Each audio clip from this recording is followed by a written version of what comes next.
talent for their programs. And they're probably even lesser fussy about these things because they need talented and skilled people, so they don't care what's their background, how much gap is there, unless until as long as they're skilled and trained, right? So Absolutely. yeah. So So on this, I would add that, we returnee women, we bring a mm, lot to the table, of course, a yeah, lot yeah, more of course, patience and I mean, um, nobody need of knows better learning. than nobody knows better than me because I have been hiring from your platform anyways. Uh-huh. So I know this and I can vouch for the same, and that's probably Great. one of the reasons that I'm here. So yeah. Okay, so this is brilliant news, Vivek. So let's Hmm. probably sit and work on this a little more in detail. Sure. Okay, and let's draft this for this batch. I would one suggestion I have is that let this Hmm. cohort conclude, Sure. as we have Yeah. just covered the three. This is the third session we are having for this Hmm. cohort, Right. right? But before they conclude, we will be ready with all the required Hmm. details, right? Right. And then I will definitely be happy to float the form for them. Sure. Sure. Not a problem. So Yeah. you can do that for the earlier batches also, and in Yes, yes, case, I yeah, shall be. I yeah, shall be. So let's right. let's connect on this, Vivek. Hmm. After probably whenever you have time, we'll connect on Sure. this and let's Sure. take this Sure. forward. Not a So, problem. girls, you are getting the great gift. At least a proposition coming in and looking forward. So please attend the sessions and pay attention to what you're listening. Okay, make notes of it, take the screenshots, and Vivek, you have to share some handouts with us. Yes. Yes. Or I'll do that. yeah. So okay, let's begin with today's session. The floor is all yours, Vivek. Over to you. Yeah. Thank you. Thank you, Vivek and Avni. And thank you very much for calling us girls now. It's really So, thank you, dear. it's the age is just a number, I would say. You Yeah, see. yeah. I mean, So, I can go for the same thought. So now that I'm 40, I can vouch for that. see, men can be Oh, men, but I'm 50 plus, dear. girls will always be girls. Okay. Thank you, Right. anyway. No, no, no. Mm. Hard feelings for you, Vivek. But yes, it's your birthday. Wonderful. Have a great one. Right. All right. So, any doubts and queries from the previous session, by the way, before we start this session? And yeah, thanks Yeah, I everyone. had a doubt I have been when reading you your chat when messages, so thank you for that. yeah, Yeah. Vivek, I had a doubt yesterday. Yes, please. When we are talking about Canva, okay, Mm-hmm. you told us to do I mean, you showed us how to edit the video and the pictures and all. Right. Uh, I mean, I have a doubt when I'm editing a picture, will it be Mm-hmm. same for the mobile app or the tab, or is there any modification I have to do to present it on a tab or a Mm-hmm. desktop? So are you talking about like more being making it mobile responsive or something? Is that what your doubt No, is? no, no. See, some of the videos, no, when I'm playing it Mm-hmm. on a mobile, it Mm-hmm. shows on a portrait mode. Okay, Sorry, sometimes it which mode? goes on landscape. Okay,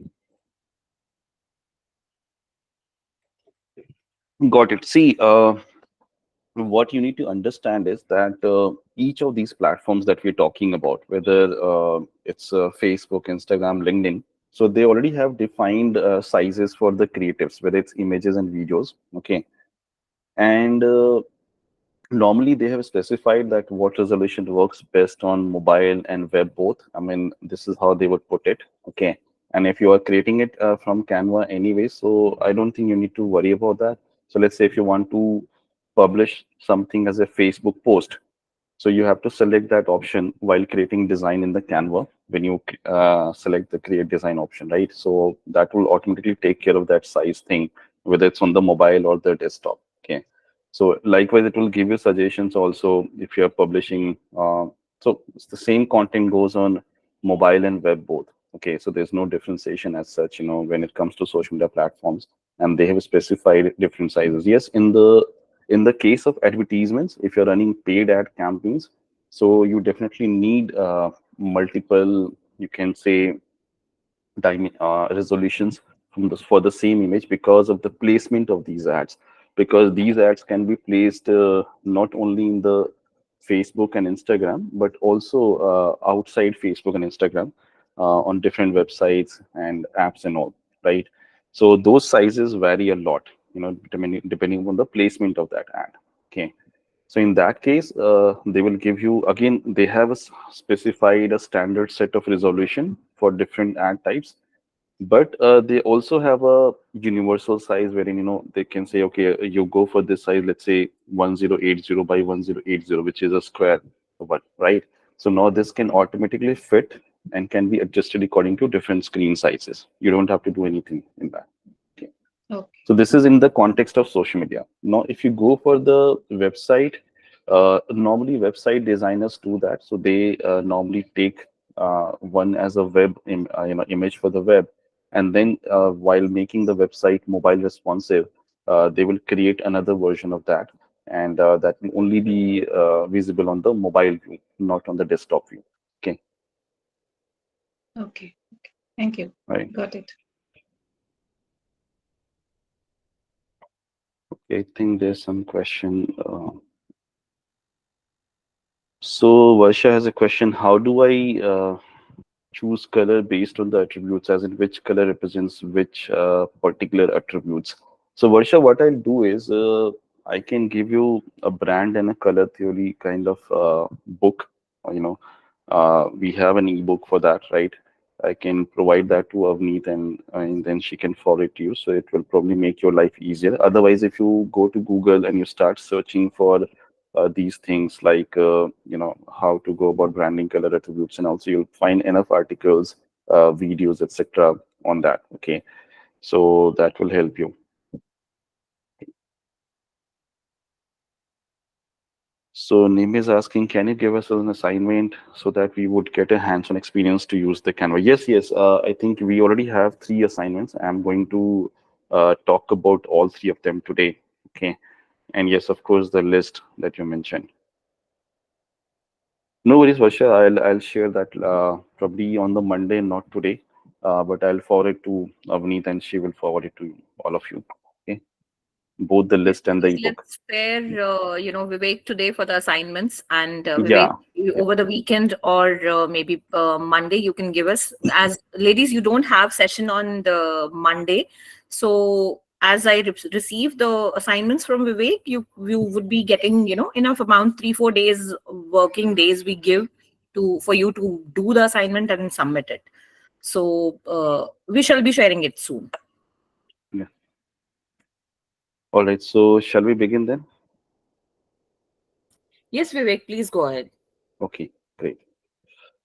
So today I'm going to talk about different things related to content optimization and performance indicators. So when we talk about content optimization, it's basically the idea is, uh, you know, we have structured a content, right? So I told you that when it comes to content marketing, there are 2 different aspects that we look into. So one, of course, your content should be very good in terms of quality, in terms of relevance and value, right? So that's the foremost criteria. But besides that, the content should work in a way that you're able to reach out to more and more people. So whether it's through the organic means or through the paid advertisement.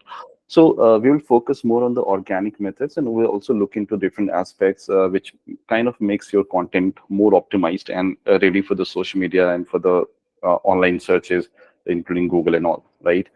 So that's the first part. And then we will talk about different performance indicators and how to look into those analytics and what kind of decisions you can make on the basis of that, right? And I'll probably give you some best practices as well so that you can be ready to scale your content. So this is the agenda. So we will start with the basics, and then we will talk about the trending searches for search as well as social media, right? And then we'll talk about keywords. We'll get into, like, I have given you a little glimpse about the keywords and all, but not today. We'll spend some time looking into how we can use keywords extensively to optimize our content.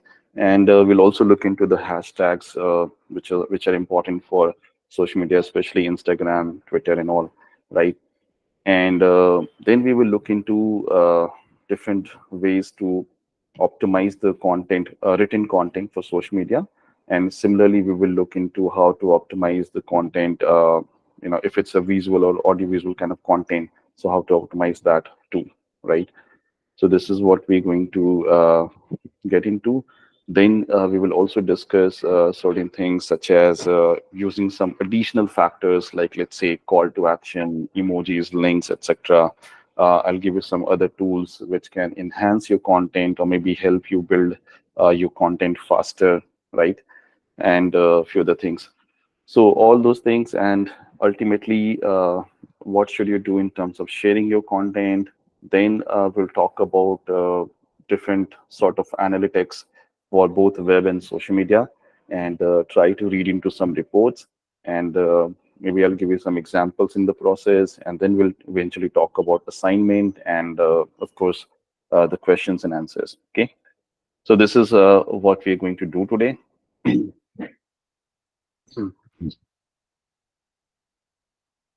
So this is a list, and don't worry, I'm going to share this with you all. So we have seen what are the different kind of content that works on different platforms, including LinkedIn, Instagram, Facebook, etc. Right? And this is a very, you can say, it's not a very exhaustive list, but it's like a very curated kind of list that normally we keep ready with ourselves, and uh, and then we use that for the content creation process. Okay. So we have already talked about the blogs, right, in the first session itself, and I've given you ideas about how you can go about blogging and use keyword research and everything for that. The second part, the microblogging, is something which is more like a blogging that happens on the social media. So if you write a text post on social media, that includes your Twitter post, post on thread, and even Facebook and LinkedIn post can be categorized into that category, because uh, you normally tend to write shorter posts over there, right? So that's the second thing. We already seen different kind of visual content, so I've given you a glimpse about how single image post, multi-image post looks like, and we talked about infographics and a few other steps. Short videos, we have seen some of them yesterday, so I'm going to show you something related to long videos today. Okay.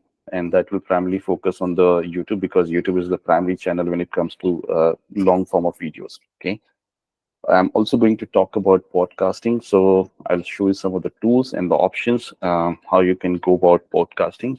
And then we will, I think we have already talked about interactive content, which is polling and all. Uh, I'll show you some of the examples of memes and social media posts and some other formats that are listed over here. Okay. One interesting thing that I would like to touch upon today would be the user-generated content. Okay, so which is also known as UGC, and I think this is a very exciting thing for all of you, especially given the fact that you want to be a content creator. Okay, so being a content creator, what you can do is you can create content for your own social media platform. Okay, but at the same time you can create content for different brands.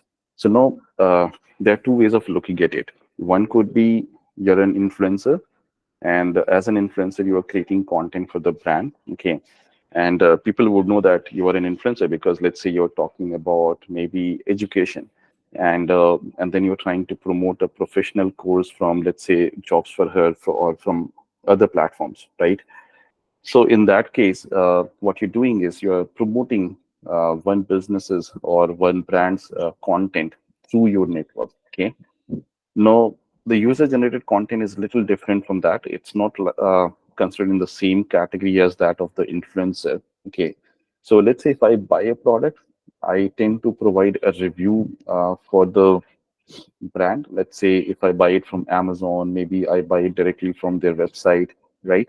So I would normally write a review, and what brands are doing is they're engaging the direct user. Doesn't matter what kind of social media following you have.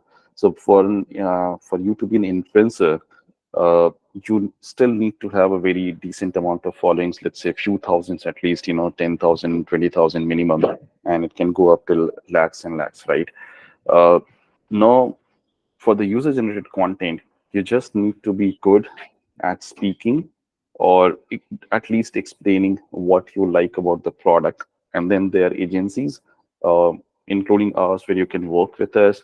on a project basis. Let's say I want to create a content for Dot and Key. So Dot and Key will send you a product, which will be like a free product, and they will also probably pay you for that. Okay, and you just have to give them a very good review for that, and you have to explain the product, right? So to your users, and this content would not be used by you as an influencer, but rather this will be used by brand. So this is another difference, so uh, like an influencer normally posts these things on her own platform, right? But you being a user would not post this unless until brand asks you to do that. Normally it is being used by the brand on their social media platforms, and they normally use it also for the advertisement. Okay, so that's how it is normally being used. So this is again a very exciting domain, and this is really catching up. So I can say that for the next 4 or 5 years, you will find lots of user-generated content on internet. And I think being a content creator, this could be a very, very good opportunity for all of you. Okay. So once you get a hang of everything and you start doing something, okay. And as I mentioned, that you don't have to be an influencer to start this. So you can start straight away. Okay. So all you need to do is you need to record a video, talk about a product, maybe share your views. It could be a mixed views also. That is also fine. But most of the time, the brands will think of that as coming as a positive review from your end. Okay. So any questions, by the way, for with respect to this user-generated content? I would be happy to answer this, or in general related to anything.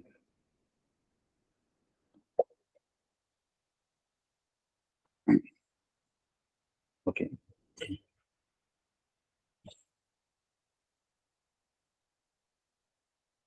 So I'm going to jump into the topics one by one. So we'll start with the content, the SEO part. Okay. I think Rukmani has shared something in the group.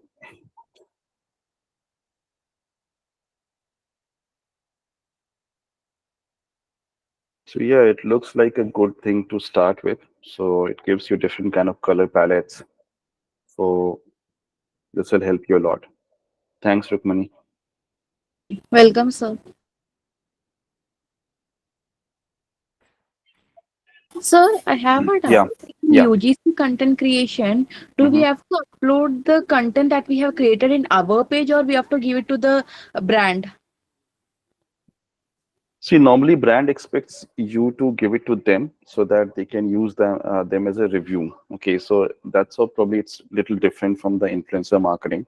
Okay, but sometimes brand can, if you are okay and you want to publish, and the brand also doesn't have any problem, so they can allow you to publish it on your own social media also, right?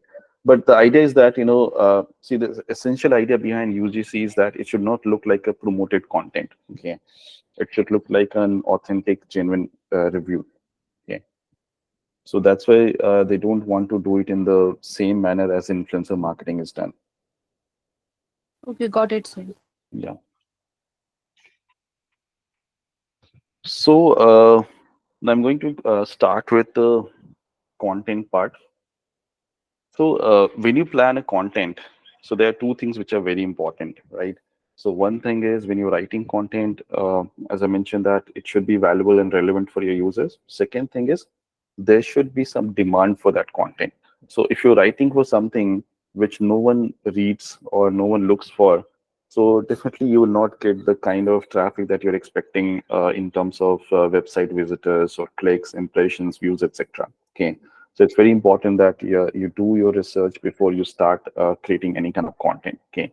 So now I want you to suggest any topic or any idea, and then I'll probably show you how we can go about the content based research to figure out whether this content, when we're planning to create a content, first of all, that whether we should do that or not. And yes, the next step would be to optimize the content, and ready, make it ready for the promotion. So any idea that comes to your mind, you can put in the chat window, okay? And I can show you a process that you can follow for this.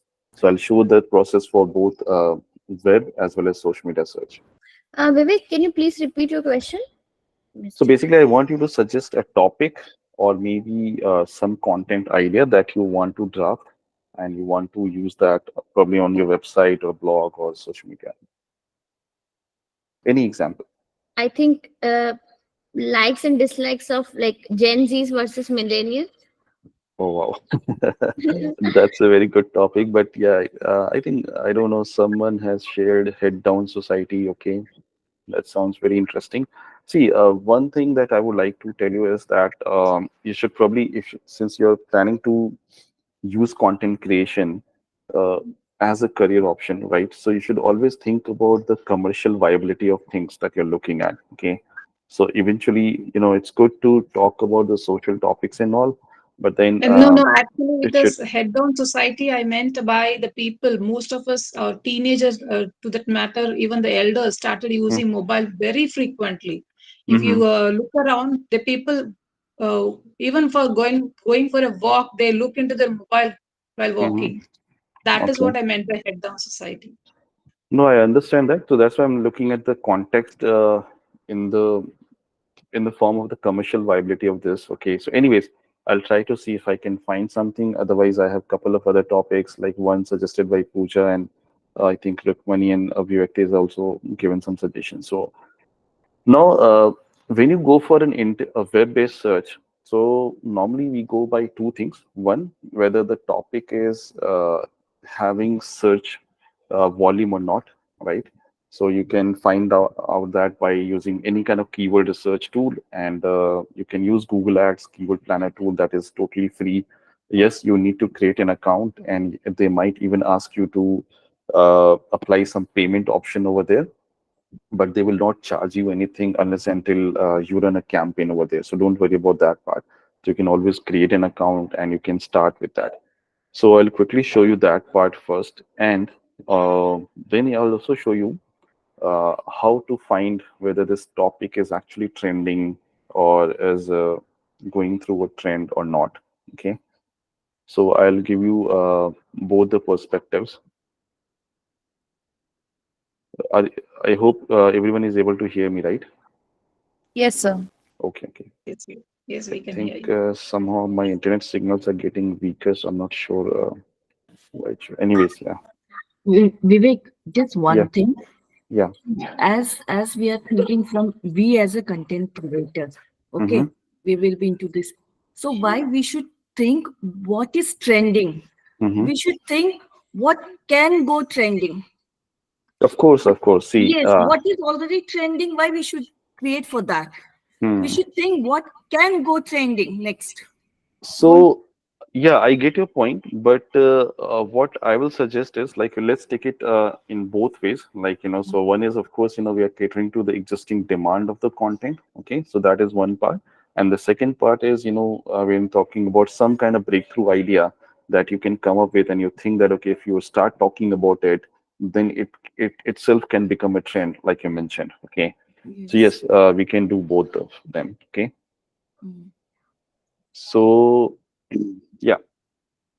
So now let's say, so this is a tool, and I'm going to share this link with you in the chat window also. And otherwise, when I create a list, I'll share that with you. Okay, so this is a free tool, by the way, from Google. It's called as Google Trends. Okay, so what Google Trends does is it basically tells you more about the internet, web in general, and also the searches in the search engine like Google. Okay, so it would consist of your daily trending topics. It will consist of your annual trending topics. Like, for example, if you want to see which topics were most trending in the year 2023, so you can get those kind of reports from here. At the same time, you can see what are the recent trending topics in the search and internet in general. Okay, so you can just click on this trending now. And because our geography is India, so it will probably figure out the things from India first, but you have the option. You can check it for any location, be it India or any other country for that matter. You just have to enter the location, right? Then you can decide that if you want to see the trends for the past 24 hours, maybe past 1 week, and so on, even for past 4 hours, you can change this, right? So by default, it picks up past 24 hours. Okay. So that's the second criteria. And the third one is where you can decide whether you want to show the active trends only or all the trends. Okay. So active trends would mean that maybe some of the content starts dying after a certain number of hours. So maybe they were active in the past 24 hours. I mean, they were the most searched or most looked after search results in the past 24 hours. But maybe now the current status might be dying. They are not being searched by a lot of people. Okay. So you can select show active trends only, and then maybe you'll find a different set of results, And then finally, this is by relevance and some other criteria such as title, search volume, recency, etc. So you can sort this. Let's say I want to sort this by search volume. So that would mean that the one that has been searched for most number of times in the past 24 hours will come at the top. Okay. By default, this is by relevance at the moment. Okay, and then it could be by the title of the topic or the recency. It would mean that which topic has been trending more recently. Like, for example, there are topics related to Vistara, which is trending now. This is the most recent one, and then it's followed by other things such as Bondada engineering share price and so on, some other things, right?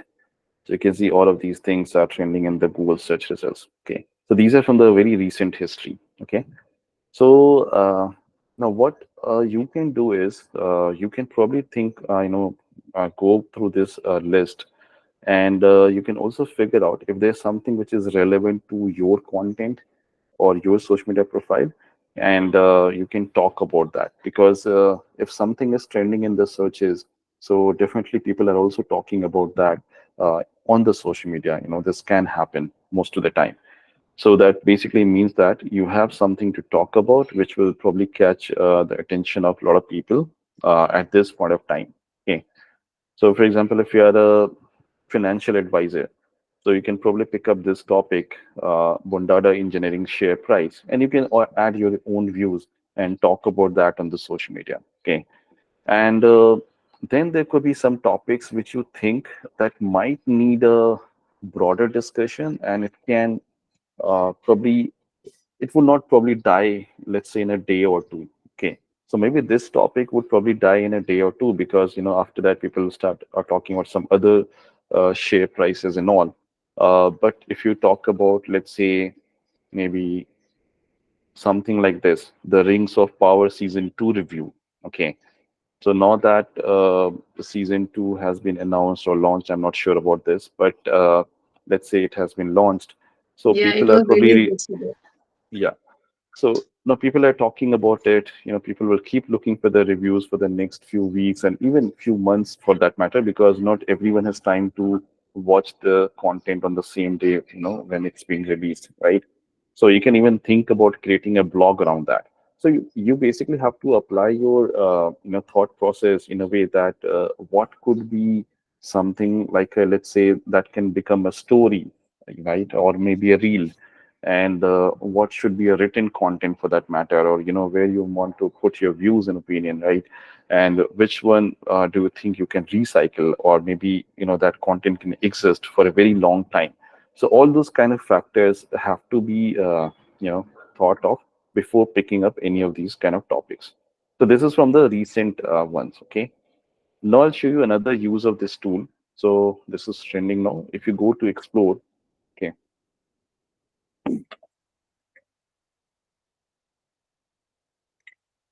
so this is very interesting. Okay, so now what you can do is you can enter any term. Let's say I put up this term, sorry, that was head down society, right? And so this is a search term that I am taking up, and I'm looking at India's data for the past 12 months. Let's say I want to change it and I want to see how this looks like worldwide, because this is a common phenomenon, right? So everyone is using mobile phone these days. So I believe that, worldwide there should be uh, enough searches for this topic. Okay. So you can see the numbers are, quite good. These are not absolute number, by the way. So this is an index. So index has a value, highest value of 100. So that means that this reached a certain value, which was like the most value. Let's say even if it's 1,000 searches, and that's the maximum searches that this keyword has reached. So that will have an index of 100. And if there's only 100 searches, so maybe that will have an index of 10 for that matter. So this is how you should probably read out this data. Okay. Now, but this basically tells you that whether people are searching for this or not. And then you can pick up the duration. Like, so this gives you the entire history of, you can say, Google search. And I won't call it internet because internet was present before that also, but mostly Google search and all. So let's say if I pick up this from 2004 to present, so obviously you'll see that initially it was not the case because there were no smartphones. And then maybe there was a little spike over here, maybe somewhere around 2012, 13, yeah, 13. And then again, it was silent in between. And then 2016, 17 onwards started picking up. And now it has reached its peak in probably the COVID days or post-COVID days. So, yeah, so you can see this. So if you want, you can change it for, let's say, maybe the past 5 years, just to see the impact in the past 5 years, and it will show you the data accordingly. Okay. If you want, you can even select the categories in case if it's specific to a category. But if you don't require, I mean, this is not mandatory, by the way. So unless until the terms can have overlap, different meanings in different industry or category.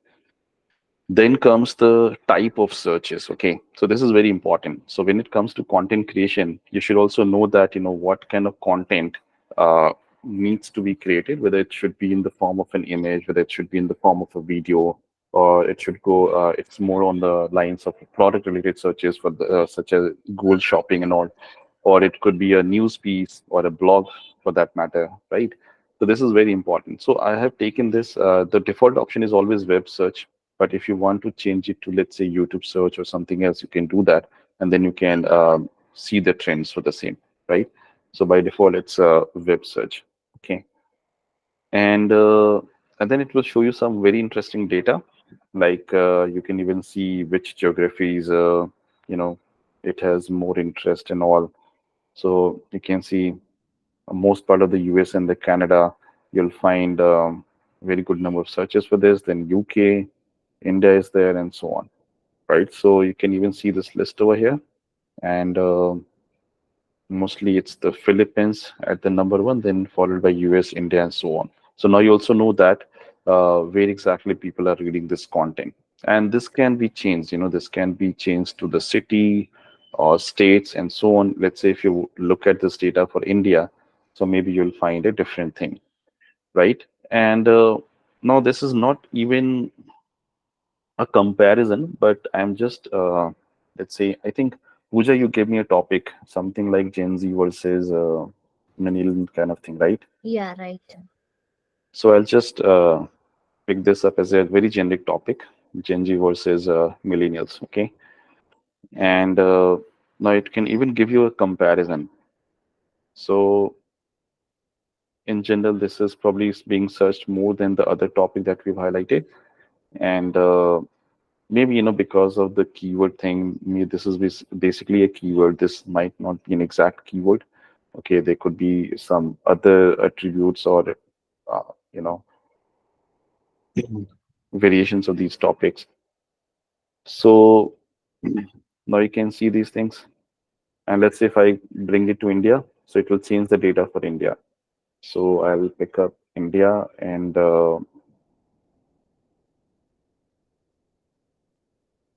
now you can see in India where exactly it is being searched the most. So Maharashtra, then followed by Madhya Pradesh, Delhi, etc. And I want to change it to city maybe.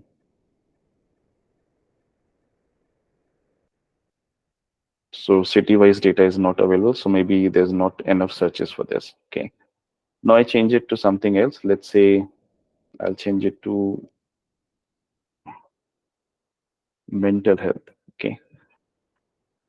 I think someone, yeah, mental health and wellness.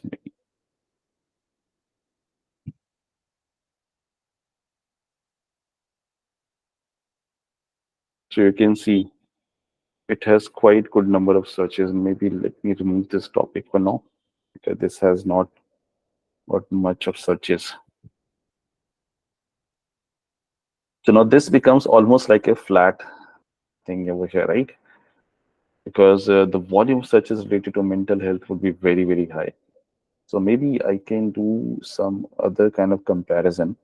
Let's say I can bring this mental health versus mental well-being. Yeah.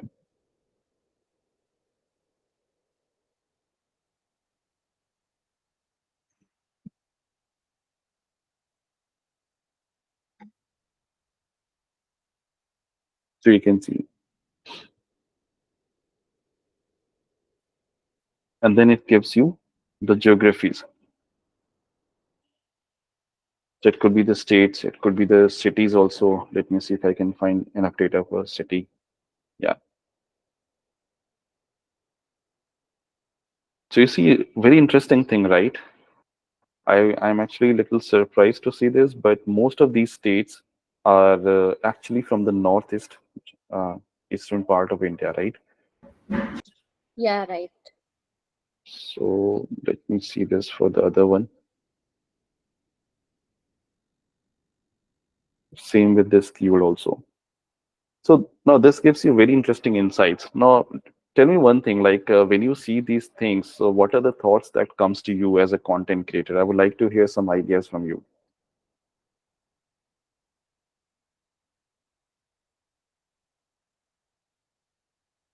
Now that you've seen this kind of data, so how do you think you would use it to create your content or maybe even optimize your content?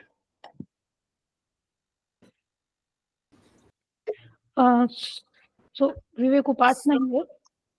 Sorry? Yeah, personal. Yeah, please.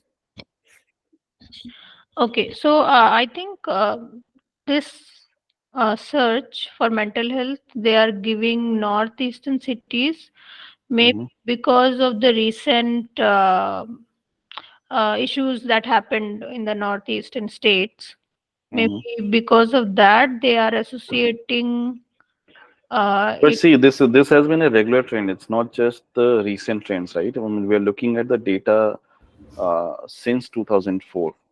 You can see. So even in Right. 2004, there were a good number of searches, and somehow it came down, and then it started increasing again. Let's Yeah, say, then not sure. Vivek, yeah. let's say I'm planning for a mental wellness workshop or selling a mental Mm-hmm. wellness course. So I Yeah. have to run Google Ads in the North East region specifically for my workshop or the course. Yeah, that's a good answer. So I like this approach and idea. So yes, so you know your target market, where exactly people are looking for these things. Ultimately, you as a content creator also want to sell your product and service. So now you know that the market fit, that maybe you should start focusing more on the northeastern states and do something over there. Maybe you can do some cultural research about them, and and figure out, like, what is the reason they're probably looking for more of this, and this is more like a maybe see, there could be multiple factors, right? Maybe there's something in their society or culture that affects them so much that they are probably looking for these things. Or it could be because maybe they are more aware than most of us. This could be anything. So you probably need to do that research as a content creator and even talk about that. You don't have to use that content in a different, in a way that demeans or creates any hatred for anyone, but you should be logical, you should be very factual when talking about things. And if you think that you can target them with these kind of workshops and things, yeah, why not? Okay. Uh, Plus also when you're using some of the keywords and the hashtags, so you can probably even pick up some ideas from here, so that, let's say, if you're using hashtags related to, let's say, Sikkim or Nagaland and all, maybe people over there would be able to find your content, right? And they will be able to connect with your content in that way. Yeah. So as you told me, like I can do research about their culture while like they're searching so much about mental health. So Hmm. there's something like specific, like geo-specific thing which we can understand, some tool like why that keyword is trending there or what is happening Yeah, there. so I'll show you that. I'll also show you that part. So at least now you're aware about these things that okay, these are the states or these are the cities where you can focus, right? Now, so see, first thing was the topic or the keyword itself, like mental health or mental well-being. These are like very broad topics, right? Now we can look into something which could be the related queries. So there's a section for this also in this particular report. So you see that mental health nursing. So this is one query. Now this is again very interesting. And let me probably figure out this. Maybe I can change it to, let's say, past 5 years and see how this data looks like. So if I change it to the very recent time, like 5 years, so it has been about COVID and mental health, world mental health, and all these things. And maybe I'll just change it to last 1 year to see.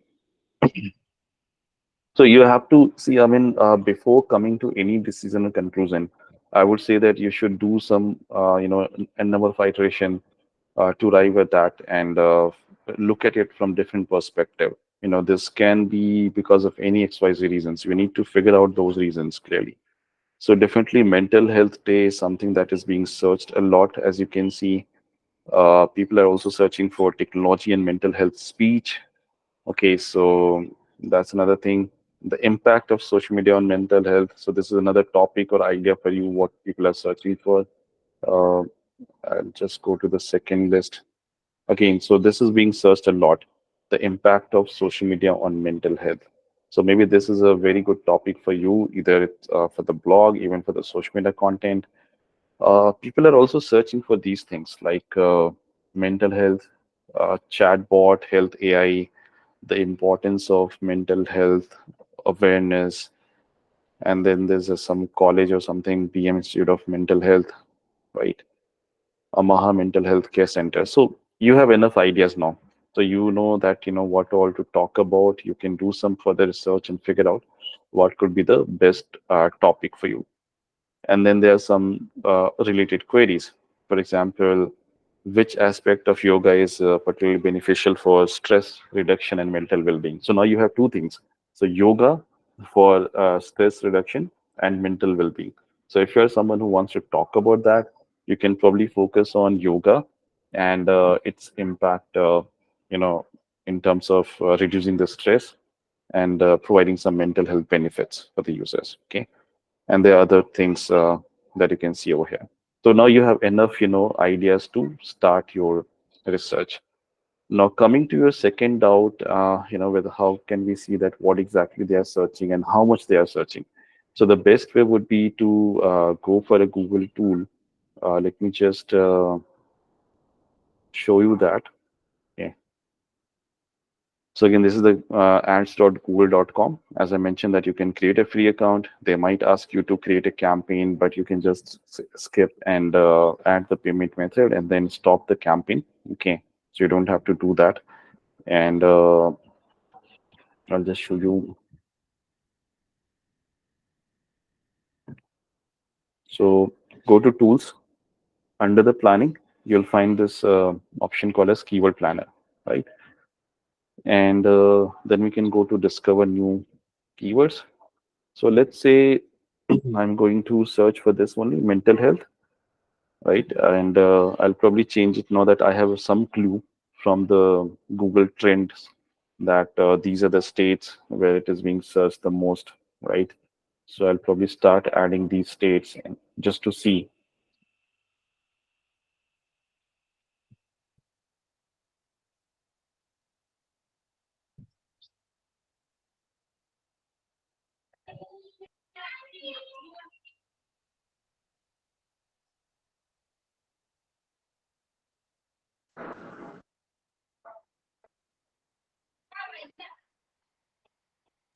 Sir, I have a doubt.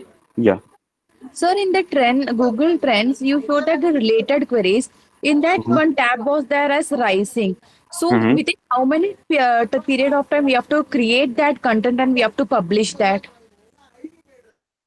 See, there's no sure short answer for that because see, trends would always be changing. But what I would advise you to do is, when you're looking at these things, so this is like a rising, then we have top. So top basically means that, it has been the top search in the last 5 years or whatever uh, months we have taken.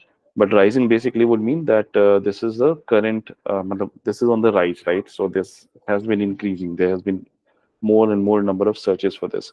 So ideally, you can switch between these two and see to figure out which is also, let's say, some of these topics might be evergreen topic, right? That they were being searched in the past also and it being searched now as well, or some of them would be very recent topics. So you also need to see what kind of content format would suit it, right? So let's say if you're creating a blog or an article, so it requires a lot of effort writing in that article and blog, right? And if you have to optimize it for the search engine, so you're not just looking at the recent trends, but overall searches. So that would be best way to go about it. But if you're creating something for the social media, so you also know that social media content dies very quickly, maybe within the next 24 or 48 hours, you will lose most of the traction. And after which the new content would start trending. Okay. So accordingly, you'll have to figure out what content you should do for social media, for the blogs and so on, and which particular topic based on these things. If it's rising or top. Maybe there's some things which are very temporary, so you also need to think about that, whether you need to put that kind of effort in creating something of that sort, right? Okay, sir. So, yes, I just selected some of these states and I'll pick up this topic, mental health, just to see, what Google suggests me in the keyword searches and volume. Okay. So this is a keyword research process that you can follow for everything, whether it's for the content or for the product and all. Okay. And I'll show you some examples also. Okay. So this is a main topic, mental health. And Google also starts suggesting you that if you want, you can include these keywords. You can include up to 10 such kind of keyword queries over here. Okay. So if you want to add any of these, let's say you want to add mental wellness as well. So you can do that. And now it will give you the data for this. So these are the two main topics, right? Mental health and mental wellness. So now it shows you that how many searches are being made for each of these. So you can see that the mental health is being searched almost like somewhere between 1K and 10K searches every month. And this is being searched 100 to 1,000 times in a month. Okay. So these numbers can vary from one month to another. So this is like an average number that they have given. So they don't suggest any significant shift in the trends like in 3 months or 1 year and so on. Competition is low. The keywords are not highly, this one is highly commercialized, that the bid range could be anything between 9 rupees and 1250 rupees. Okay.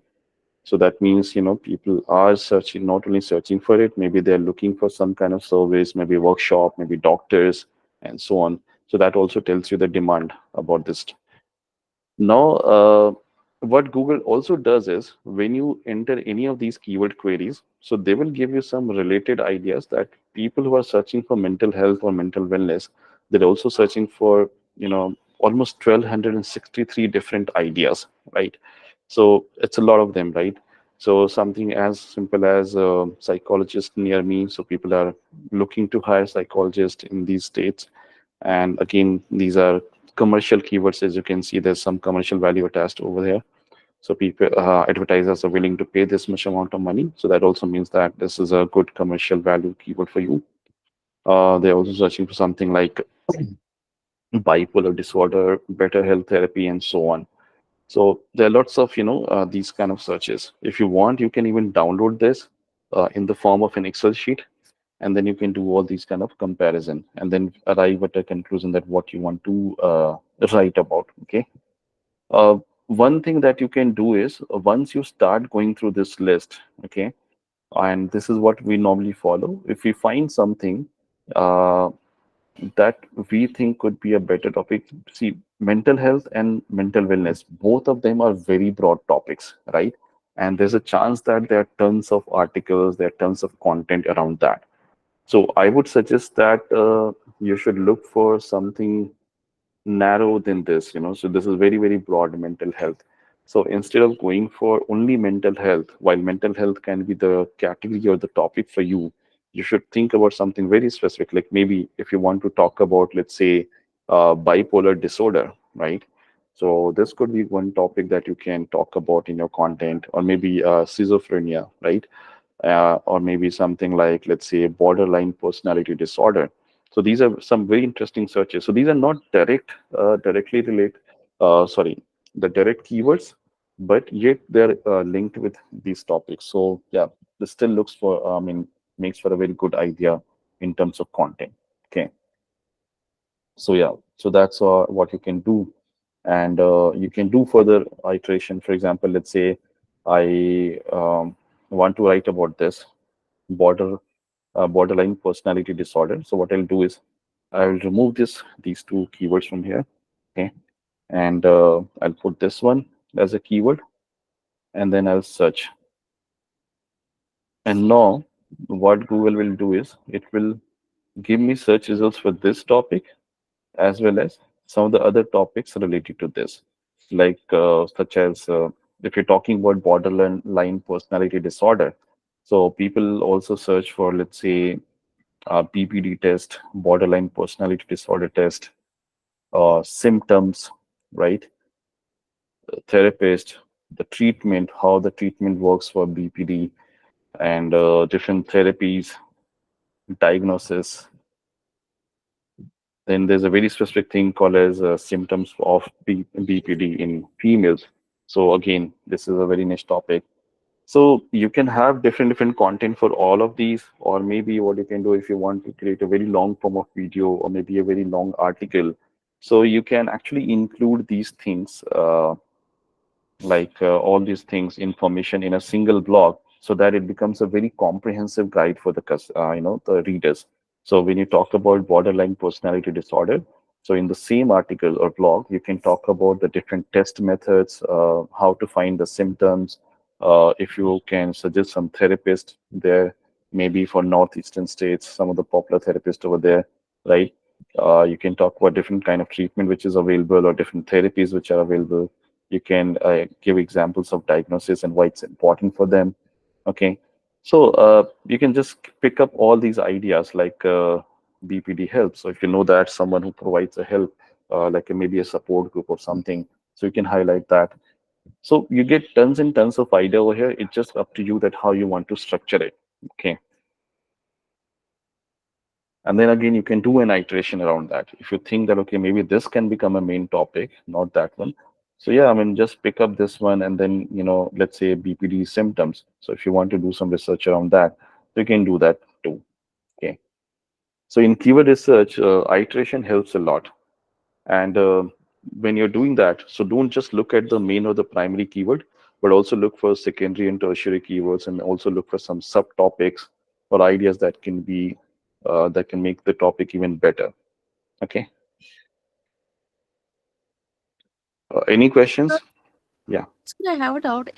In some keywords, there are ad impression share is not given. So, do we Mhm. need to take such keywords also, or only where the ad impression share is given? Okay, good question. So, uh, see, the thing is, when it comes to the ad impression share, right? So normally this is applicable to most of the products and services, because product and services is, normally if you search for something like this one, bipolar disorder and all, maybe you will not find too many ads over there. Okay, unless until some doctor or some hospital is promoting it. Again, there are some restrictions when it comes to healthcare advertising, by the way. So not all doctors can promote any all the keywords for that matter. Okay. So what will happen is this is being restricted to content, not to the products or services most of the time. Okay. And that's also reason that it will have lesser commercial value. Plus the ad impression share the number is very insignificant, so Google is not able to suggest you that number, right?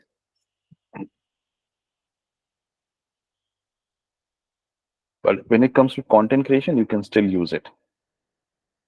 Okay, sir.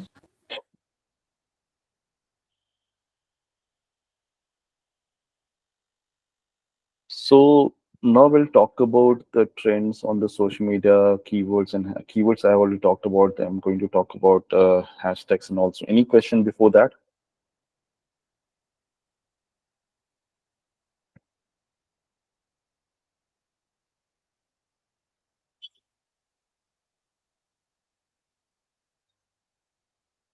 Okay, just give me a moment. Vivek, I have a question. So, Yeah. for writing about topics like these or creating any Hmm. kind of content about these topics, don't we Hmm. need any like professional knowledge or certification? See, definitely that helps. If you have some kind of professional knowledge, like let's say someone coming from a healthcare background can write about these topics better than most of us. But now, with internet, chat GPT and everything, you have lots of, sources for the research. Okay. And I think one thing that is common about most of the good writers and the copywriters that I have seen is that they might not be subject matter expert in everything, but they do very comprehensive research online, offline. They read, and eventually they are able to provide, lots of content, valuable content based on the understanding of their topic, even though they might not be the expert. So I've seen even in my team, people are writing for healthcare, they're writing for industrial equipments, even though they are from content writing or journalism background. Okay, they don't even know about these industries. So I think writing is about two things: how well read or how much research you have done for that topic, and the second thing, how well you can articulate and put your views over that. So you can definitely become a good content writer.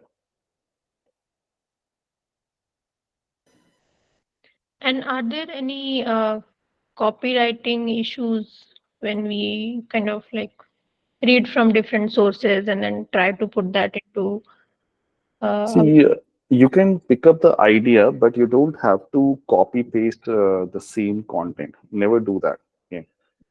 So if you do that, so that basically means that you will be basically falling into the criteria of plagiarism. So you'll basically be banned by Google also eventually, because they will see that you have copied content from someone else's. Unless until you pick up maybe a line or two, and then you also quote the reference of that particular article from where you're picking up this stuff. Okay.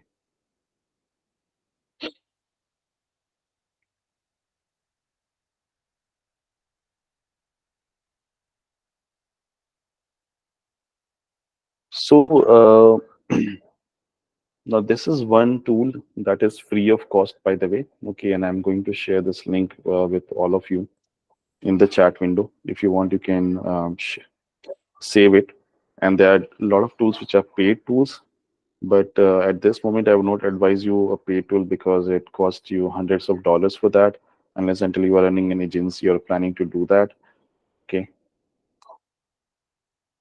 Can we generate demand of trends? So this is a very interesting question from Abhivyakti, that can we generate demand? So I think, this is what the viral content does most of the time, right?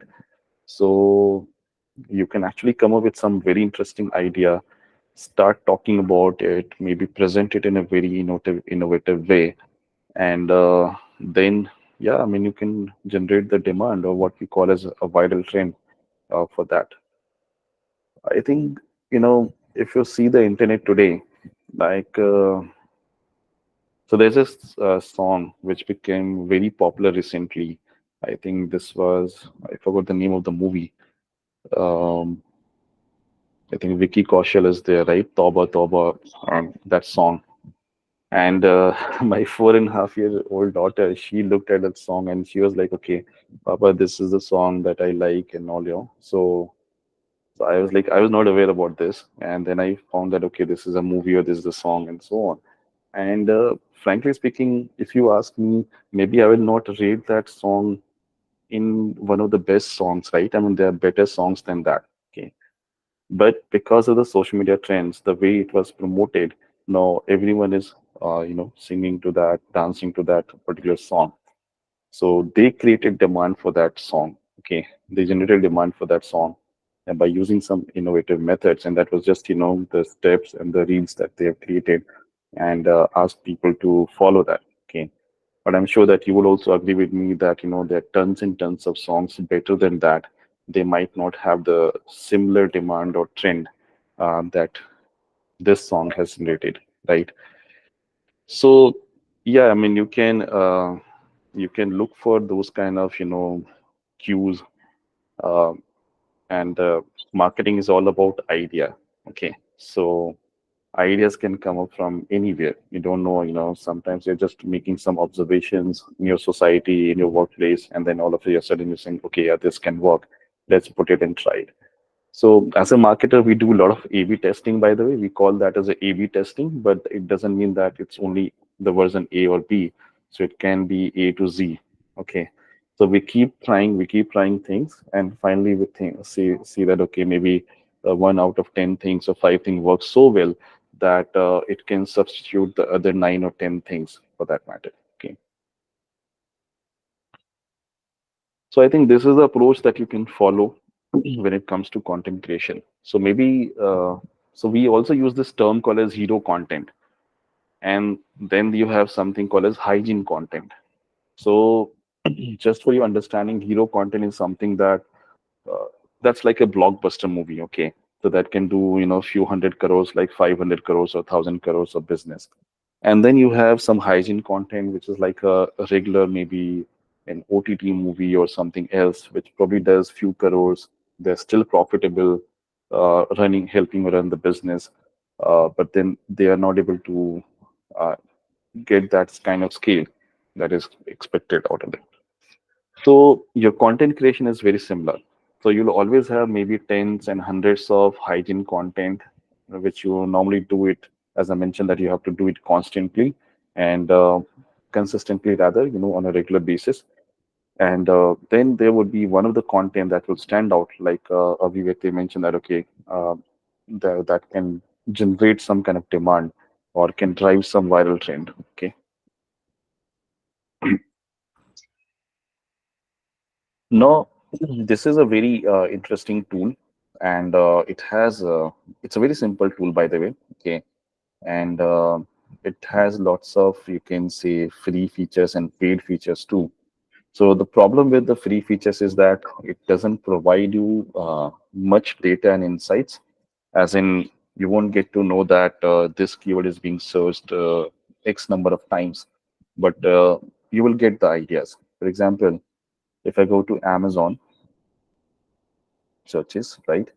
And what I'll do is I will type this keyword Makhana, okay? And then I search for this.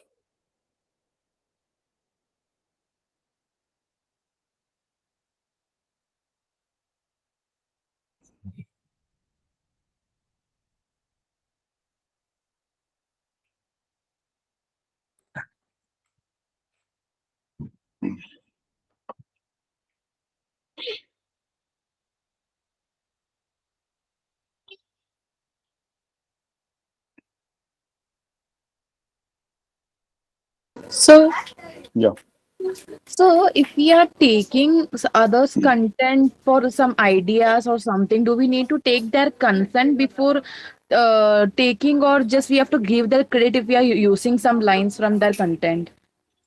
I think see it all depends. If you're not using it directly, so I don't think that you need the consent or something. Okay. But if you say you're just taking some references, maybe one or two lines, or maybe something from them, so you can probably quote saying, okay, X and X person said this, and you can tag them, and then you can create a content on that. So I think that should work. Okay, sir. Right. So yeah, so this is what I was talking about. Okay, so this tool Yeah, does. Vivek, can we use an AI tool for writing the content? You can use it, but I would say that don't just copy paste the content, because especially given the context that most of you might not be able to use a very good prompt initially, so it will be very generic prompts. Let's say write an article 100. If you're writing something like, let's say, write a 500-word article on mental health and awareness. Okay, so this is a very generic topic, right? And the prompt that you're given to the AI is also very generic. So I'm sure that there would be hundreds and thousands of people like you who would use the similar prompt and get almost the similar output from the AI. Okay. Now the challenge would be if they start using it, let's say for a blog, especially for social media. I don't think it should be a problem, by the way. Okay, social media definitely you can use it because social media uh, it has a very different kind of algorithm. Okay, as compared to the search engines like Google and all. But if you do it for your blog, okay, so then you are in trouble because Google will analyze the content. They will find that content is being generated by some other parties also. If there's any kind of duplication, and normally Google expects you to do at least 70 to 80% of the content as original content, okay, because they also understand that if you're writing about the same topic, so there would be certain overlap between the two, articles, maybe 20% or 30%, that is allowed. But beyond that, if there's a something as high as, let's say, 70 80 maybe 40 50% also, then they will start putting that in the duplicate content category. So the best way would be, if you want to use AI effectively and want to generate some content that can be used for articles or blogs apart from the social media, so give very specific prompt to them. Maybe one best idea could be you prepare a skeleton and then feed it into the chat GPT, and with very, very clear instructions saying, okay, I want you to write an article on mental health and awareness. Now, this should include these five sections and maybe these subsections. This should also have these keywords. It should talk about this. It should have this kind of fact and so on. So the better your prompt is, the better chances of having a very unique article generated from there. And then of course you can use it for your blogs and okay.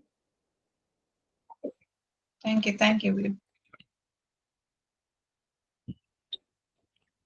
So as I was talking about that,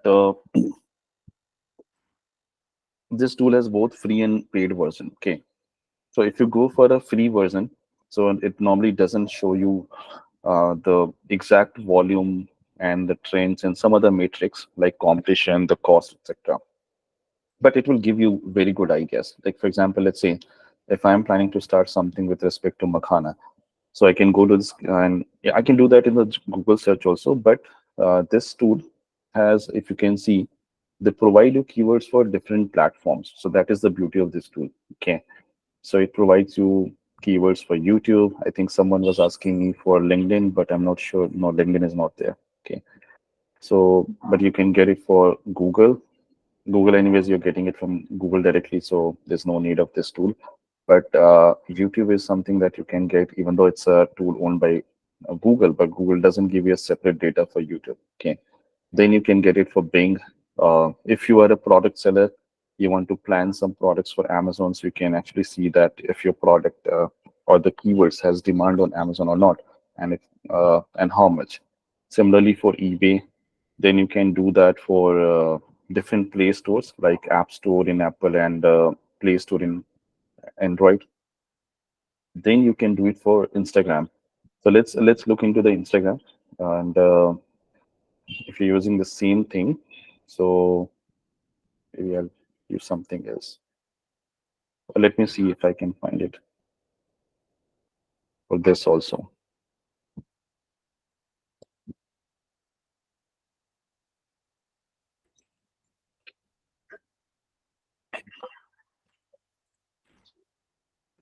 So you can see there are 128 different versions of hashtags with respect to Makhana. Okay. Now, of course, they are hiding these numbers, but you can still get some ideas. And most likely, the order in which this is being shown This is what I have observed most of the time, but this is not like a thumb rule for that matter. Okay, so uh, if Makhana, hashtag Makhana is at the top, most likely this has more number of posts or more number of searches. Okay, and but you don't know exactly what is the number, but you can still make sense, make a use of common sense and then put them into the use based on your content. So if you're the food blogger and let's say you're creating a recipe for makhana, right, or using makhana rather, right, so you can see which particular keywords can be sorry, hashtags can be used, picked up from here, and you have so many choices, from here you can see. Then you can have a mix of these things. So ideally, what I suggest is when you are creating a hashtag strategy for your content, it should be somewhere between 8 and 16 hashtags. Uh, two less is also not good. Like if you're only putting 3 or 4 hashtags, so that's also not good. You're losing on most of the opportunities. But if you're going overboard, let's say more than 16 or something, so then you're probably cannibalizing your own content. So don't do that. So stick to a very good average, like somewhere between 6 to 12 is the best average number of hashtags I would suggest. And then if you want to go a little further, you can go up to 16 for that matter. Second thing, when you're planning your hashtags, the hashtags should be a mixture. Like some of them might be short tail, like this one. So short tail keyword or the hashtag would be like something which is 1 word or 2 word kind of keywords, like this one, hashtag Makhana, right? Because this will have volume, this will have more posts also. Okay, but at the same time, because if this has more post and the volume, that also means that it has most of the competition. Okay, so most of the people are using it. So you should always look for something which is highly relevant. So let's say if you are creating a post around makhana kheer, so you can always quote these kind of hashtag, let's say makhana recipe or makhana kheer or even makhana snacks for that matter, and anything that you think should come up. So all those things, like maybe makhana benefits and makhana diet could be one of them, makhana delights, so on. So you have to mix and match these hashtags. Okay. And if you have the paid version, so you can always see the number of posts, the search volume for the same, the trends. So this is very critical on in the context of social media. So whether there's a rising trend or degrading trend and so on, right? Average cost is good from a monetization perspective, and then finally the competition. So whether it's having low competition or medium or high. So if you can uh, get this right, like the best combination could be a keyword which is having a very good volume and it's trending, and at the same time it's having lesser competition, which is very rare to find, by the way. Okay, so if it's trending and having a search volume, most likely it's also having at least medium to high competition. Okay. Similarly, you can find it for Twitter or X. So you can go to X and then again input your hashtag over there. Yeah, one important thing I forgot. I'll just go back to.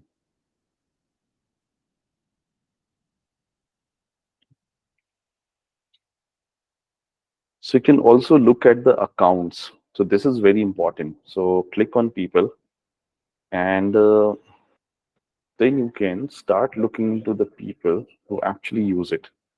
So maybe there are not enough searches for this. Maybe let me search for something more common.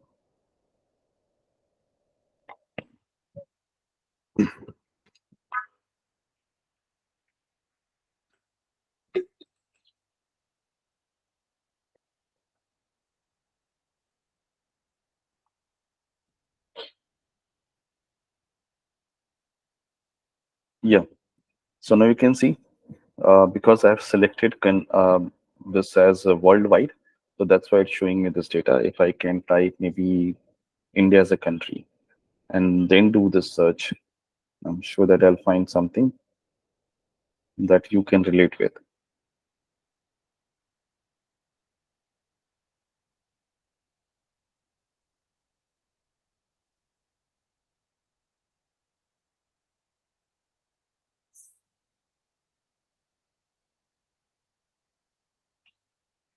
So these are the some of these accounts that are being recommended, which uses this kind of keyword or hashtag.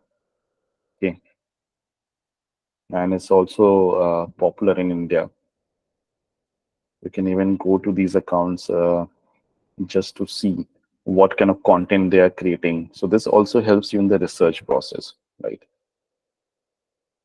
You can look at these profiles and see if you want to do something similar or maybe better, right? And yeah, so one interesting thing, I think that was more accidental, but I think this could be a very good example of what I was talking about yesterday, that not every kind of content is relevant to each of the platforms. So if you see the same thing on Twitter is not that great, right? If you compare that with let's say something else, maybe something related to the current news. But I'll show something again.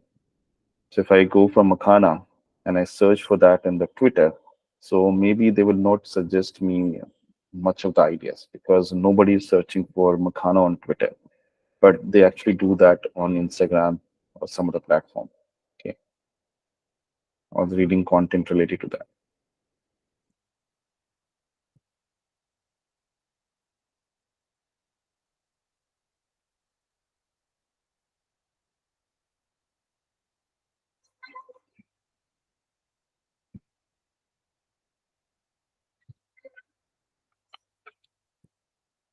So any questions by the way?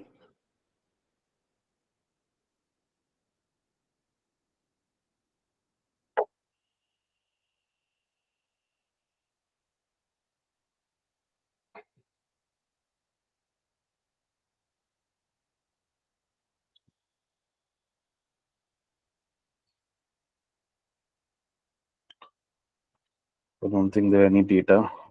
So it's taking some time to upload this. So meanwhile, if you want to ask something, you can ask me quickly. Yeah.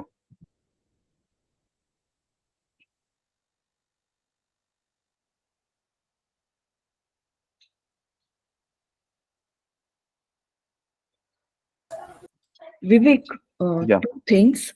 Hmm. See, one, should we, while shortlisting any topic regarding the content creation, should we shortlist like where where my more target audience? If I'm okay with one topic, okay, Hmm. suppose mental health we were discussing. Right. Should I go this way? Approach should be how I want to know. Like mental health is my topic, then I'll search the platform. Okay, Yeah. where So that this, yeah, sure, sure. Please yes. complete your question. Yeah. One is this, and second, should I go like this? If my topic, I don't know the topic. Let's first shortlist the platform where more people visit. Like say, if you see the LinkedIn and all, Hmm. people will not be that much as compared to Instagram, because only the professional who are working have the accounts over there. But if you Right. see Instagram, from kids, everyone have their account on Instagram. Right. So should I, what approach, while deciding the topic we should go with? See, one thing definitely, a little bit of research doesn't hurt, right? So if you can make use of any of these tools that I have been showing you and figure out if the demand is just on, Instagram for that topic. So there's no problem going ahead with Instagram as a platform for that. And plus, of course, you can do some search in the Instagram itself to see who are the bloggers, what kind of people are talking about it. If they have the good following, so you can do some competitor research and all, right? So once you're sorted, I think you can start with one platform like Instagram to begin with, and there's no problem because as you rightly mentioned that, everyone is there. So maybe the kids are there, their parents are there. Most of the, let's say a lot of parents are, if they're not working, but they're still on Instagram.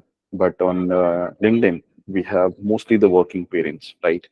So all these kind of things can help you, and you can start always with one platform, and I think I suggest this to everyone that instead of doing in bits and pieces everywhere, and just kind of feeling scattered. It's better to focus on one platform and pay your entire attention and energy into that platform. Tomorrow, once you start growing, once you have a team, maybe once you have enough time also, you can think about managing multiple platforms. Okay.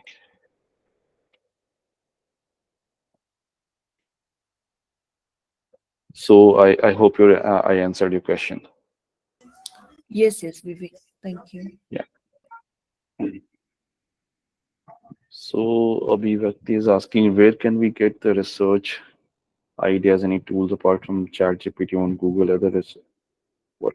Okay, I think I already shown you some research tools as I know. Prompt engineering, yes, it plays a very, very important role. In fact, again, a question from Abhivakti. What is the common topic for every channel? Is there any we can post on LinkedIn, Instagram, etc.? What kind of content will that be? Okay, I think that's a very interesting question, and I believe that there could be lots of topics that can be talked about on all these platforms, irrespective of your audience. In fact, the topic that we were just discussing, mental health. So this is a very, very important topic, and nowadays, with so much of stress, work, and lots of pressure, I think it has become very crucial and important for both working and non-working, people. So I think that could be one good example of, how that topic can become unanimous, for all the platforms. Okay. Education and career are always, in that radar because you want your kids to learn something, you want them to be educated. So of course, you are looking for new and new ideas, and even the working professionals who are there on the LinkedIn, they would not mind seeing some content from some educators, right? And they probably like to apply that.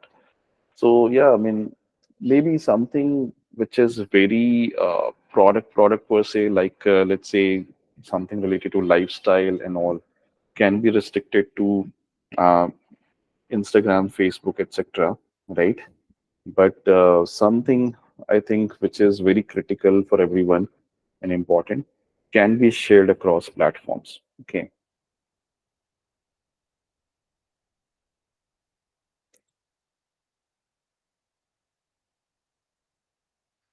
Yeah, so that's also one idea that you can have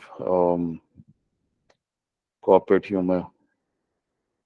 So Isha is asking which platform is good for technical blogs to start with. So Isha, again, when you say technical blog, what exactly are the topics that you want to talk about? Is it about the tech products, as in electronics or all those kind of items, or is it about the technical side, as in when we talk about AI, machine learning, programming languages, and all? Okay, so LinkedIn, of course, should be your go-to channel. You can also use Twitter, by the way. So Twitter can be like used because I personally believe that Twitter has a very good audience, and a lot of educated people go and spend time on the Twitter having discussions, debate, etc. So you can always, engage with audience, and Twitter content creation doesn't take time, right? It's like a text messaging. So you can think of something. What do you think? You know, the let's say, for example, you can initiate a discussion saying, "What do you think can be the impact of AI in the legal structure of a company?" Right? So with so many cases pending in a country like India, and with a shortage of advocates and judges, and then people can start sharing their thoughts. So you have to be a little creative about how you're putting it on different platforms. You cannot just say that, okay, I'm going to discuss about technical topics, so I'll probably ask only technical question, and so you can even get views and opinions like these to understand the context, the application of AI. It doesn't have to be a direct content all the time. So so that's one. In fact, I have seen AI related content trending on Instagram also, because now the AI is becoming omnipresent. Everyone started using Chat GPT and some other platforms.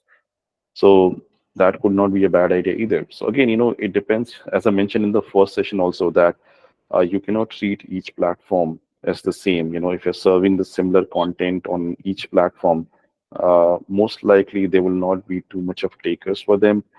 Maybe one would become primary and the others will just be like a reposting platform for you. But if you want an engaging audience, you'll always have to think about the content and repurpose or restructure the content according to that platform. Okay.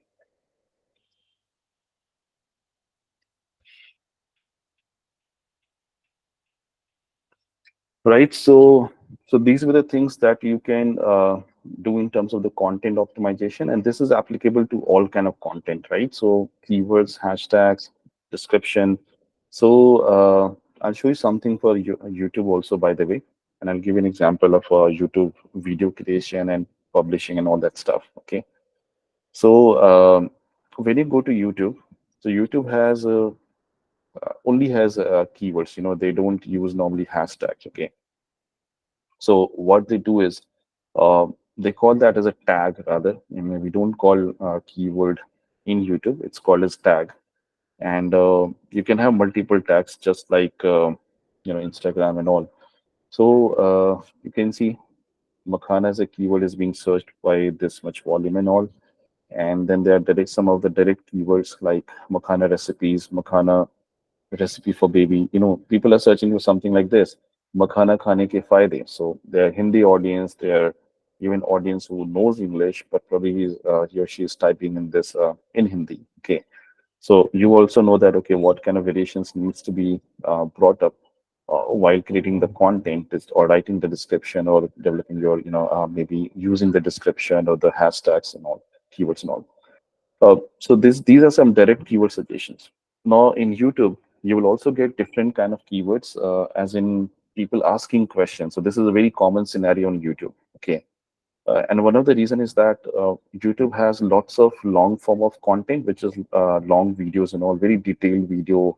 A lot of people go there for learning something. How to use Chat GPT for content creation, or maybe how to highlight your makeup or whatever. This there could be tons of questions that you can ask YouTube, and there's a lot of DIY kind of thing, like how to make a handmade jewelry or something, right?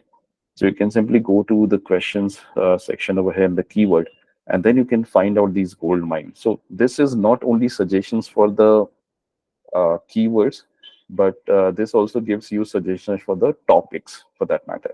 So you can think about topic, like let's say if you want to run a vlog on the food recipes, and let's say makhana is something that you want to keep talking about. So there are so many different ideas, like how are makhana made. So maybe one video could be built around this, and this keyword is already being searched by people. So you can show them, okay, this is how makhana are made, and you can help them understand that what kind of effort goes into making makhana. Then another video could be about what are the benefits of Mukhan and so on. So this can be tried with different topic ideas, different keywords and all. Uh, then they also give you some other suggestions apart from the direct keywords and questions. There's something called as prepositions. So prepositions are also used as keywords or tags in the YouTube again, because again it's a very lengthy form of content. Okay, so people are also looking for these kind of keywords, like about makhana in Hindi, about makhana in Tamil. So maybe if you have the same content in multiple languages, so now you should probably use these kind of variations. Okay, and again, you can see some of these ideas. So I'll quickly show you. So in case of Facebook, Instagram, LinkedIn, and all, what you need to do is you need to write a very descriptive post. Then, of course, you need to add images and videos and all that we already seen yesterday. And then finally, go for this tool and find out the relevant keywords and hashtags and complete that post. Okay. One thing that you can do while composing the post is you can always use some engaging elements. And I think in the context of social media, I can say that emojis work a lot. Okay. So again, I'm going to share this link with you.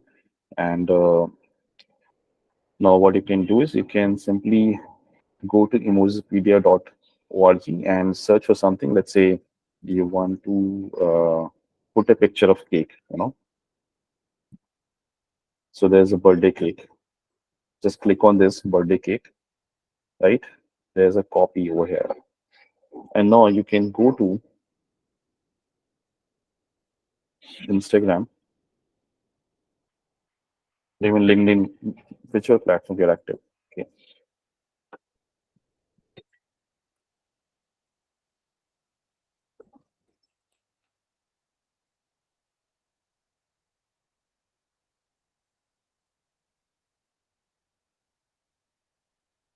So while drafting this post, along with the letters and all, you can always put this thing, and then you can start this post. So using these emojis and icons and all. So that kind of adds some flavor to your written content also. Okay. So this is a very handy tool. It's very simple to use, as you've seen that you just put some keywords related to the images or the icons that you want to find out, and they will throw you some of these ideas. Then you can simply copy it and you can paste it within the content, written content. Okay, so you basically you're trying to enhance the written content. I'll probably show you something.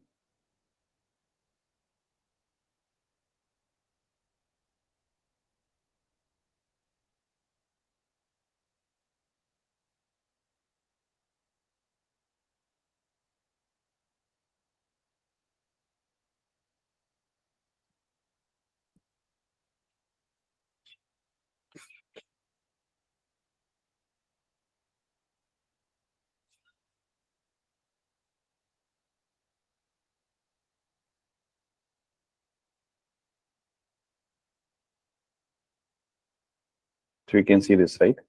This is a very simple post, wishing this country happy Independence Day. But we have simply used these small emojis and all, and some of the hashtags, right?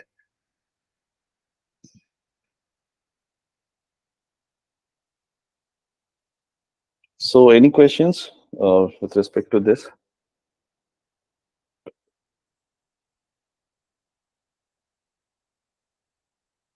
So, I'll probably show you something very quickly with respect to the YouTube content optimization. Now that we have talked about so many different channels.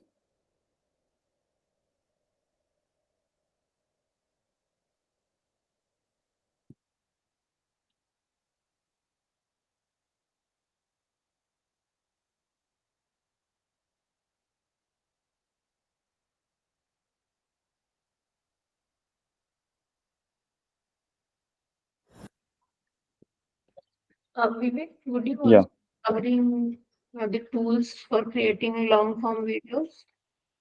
Like, what are the good tools for editing and things like that?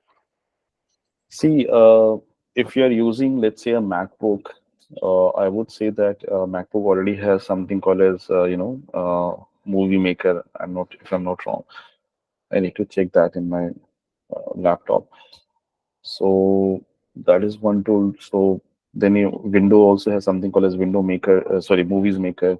So you have a couple of these inbuilt tools that can be used in case if you're looking for something which is like a very enhanced kind of tool or in easy to use kind of tool for which you don't need very extensive training.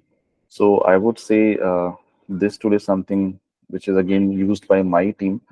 I might not be the best person to create and show those stuffs to you. Okay, but yeah, this is very good tool. We have been using it for more than 4 or 5 years now, and it has AI integration and a lot of features for that matter. It's not just the editing part, but also a lot of things. And you can create both short and long form of videos with the help of this tool. Okay.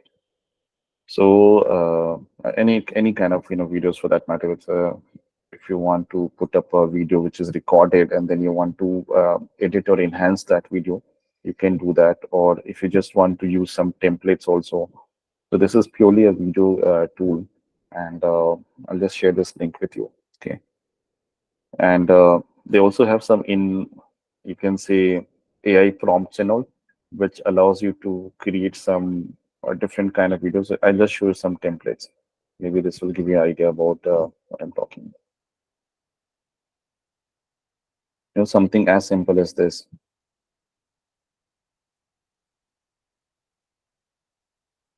It could be very extensive ones also.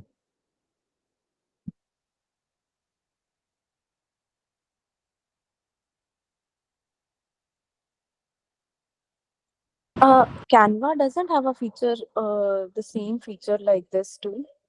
You cannot. Canva also has those features, but see, I'll tell you, this is focused entirely on the video. So you will find lots of stuff related to videos over here, not only in terms of templates and all, but also in terms of the editing features or enhancement features. Okay, if you're looking for some, more on the side of editing and enhancement, and Canva also allows you to do that. But then, yes, at certain point, I would say that Canva video editor would have certain limitations. Okay. Thank you.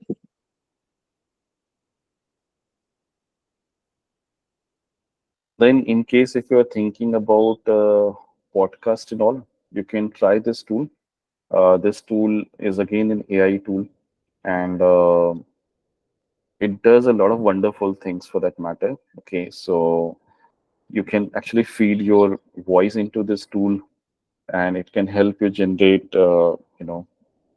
some podcast using your voice and tone, and you can simply put some text as an input and they can start generating those things. So you can actually clone your voice, and a lot of podcasters have started using it. It's a very effective tool. It's one of the most popular tool in the world when it comes to podcasting, and a lot of other things with respect to the voice cloning is just one part of this. Okay, but there are a lot of other features that can be used over here. You can see it also has dubbing studios, so in case if you want to localize your content and you want to translate that into multiple languages, from, let's say, from native English to Spanish or some other languages, you can do that. Okay, and you can do a lot of voiceovers and mixing with the sounds and everything. But it's a paid platform, right? Yeah, Vivek? So it also has a free version, but of course most of the free features would be limited ones, and of course for Yeah, very it is limited limited limited. because I've tried using that, but it's Hmm, I mean the features what I required payment. hmm, right. Most of the tools would have those premium features in the paid one. Then this tool is something that we use, and I can recommend you this one also, pathsocial.com. So this is basically majorly for the Instagram, content creators. So this we use for our clients as well, and so instead of buying fake likes and followers, you should probably go for this. And again, it's a paid tool, by the way.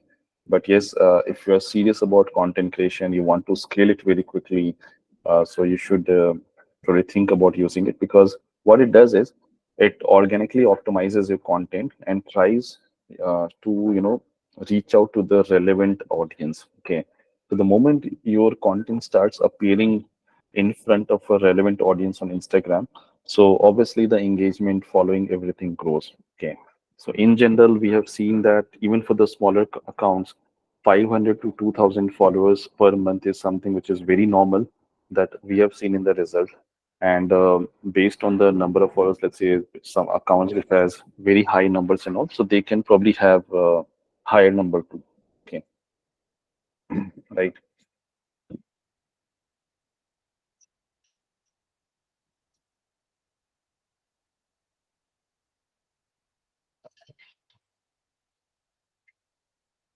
So I think they always offer this thing. I don't know. I've been seeing it for ages.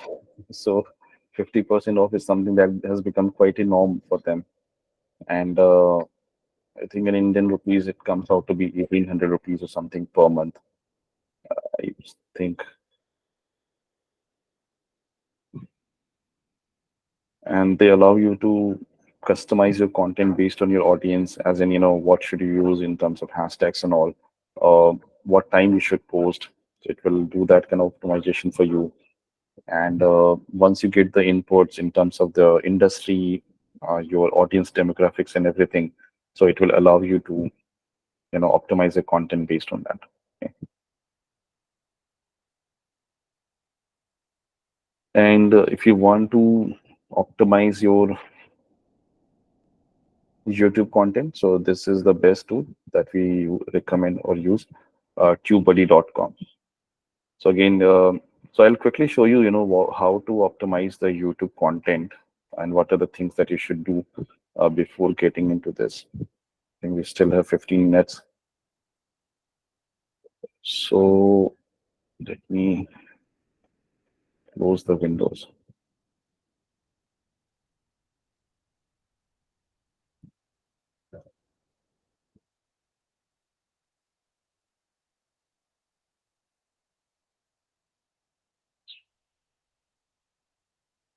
Yeah.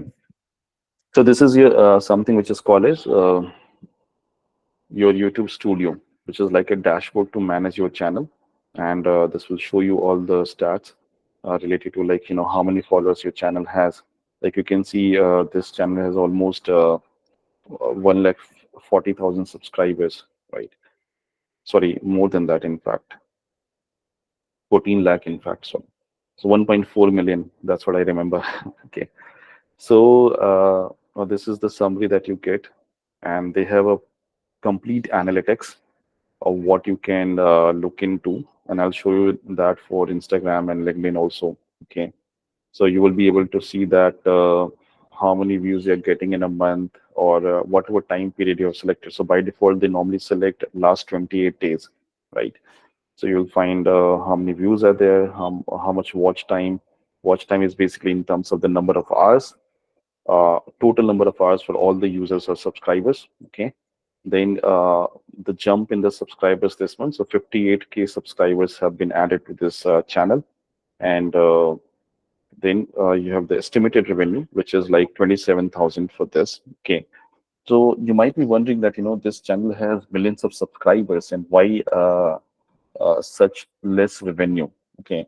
So there's a reason, because, they are themselves a brand. Okay, and they're basically a brand in, which is into the food items, mainly for diabetic people and health conscious people, right?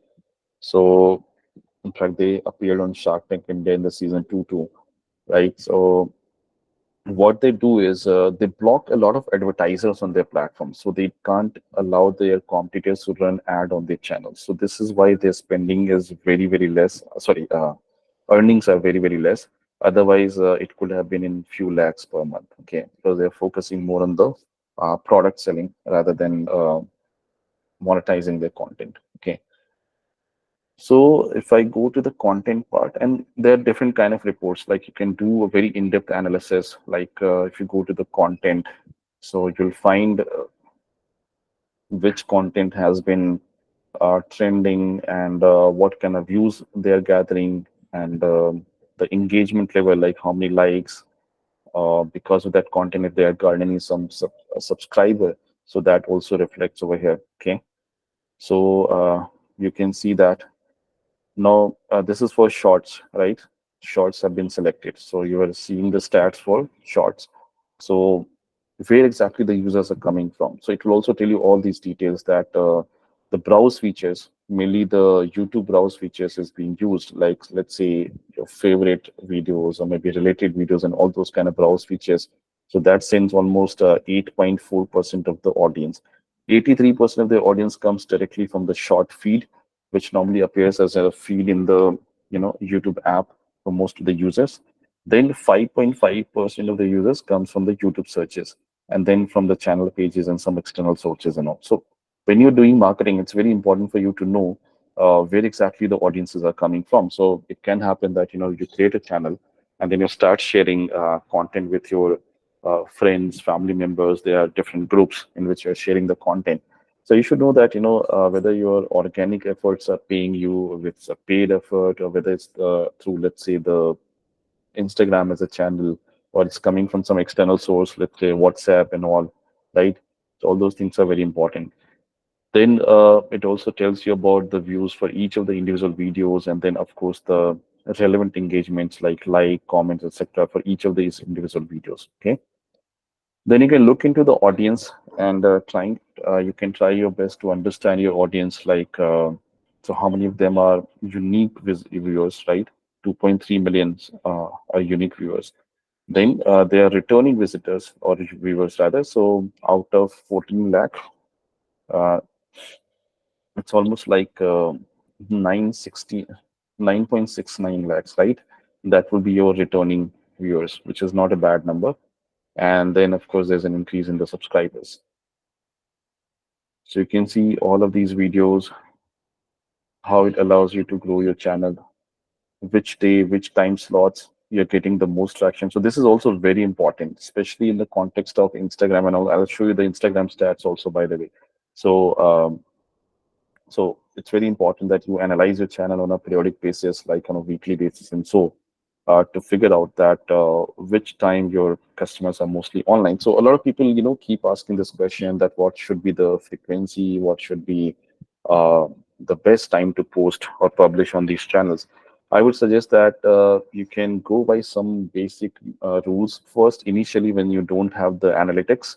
Like if you're just starting your channel, so maybe you can think about what time normally people, the audience that you're targeting. Let's say, for example, if you're targeting homemakers, maybe they are available during the daytime once their children have gone to school, their husband and spouses have gone to the, office for that matter. So that's the time probably they are more engaged with your content. Okay.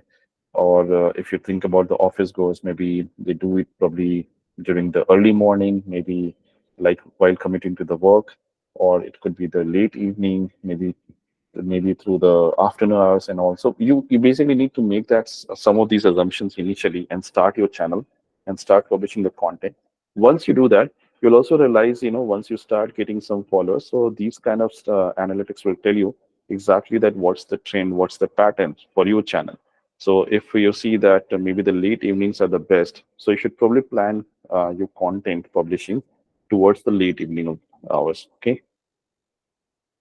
So these are some of the stats, and I can show you something on the Instagram also, just to give you the context. And this is available for all the channels. It's available for even for YouTube, sorry, LinkedIn and Facebook, for that matter. Okay. So sorry, you can go for.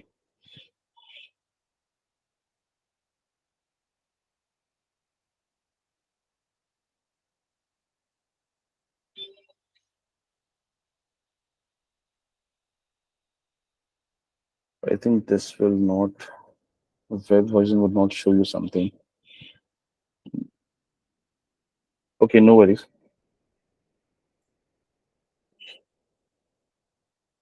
I'll quickly show you link, maybe the image version of this.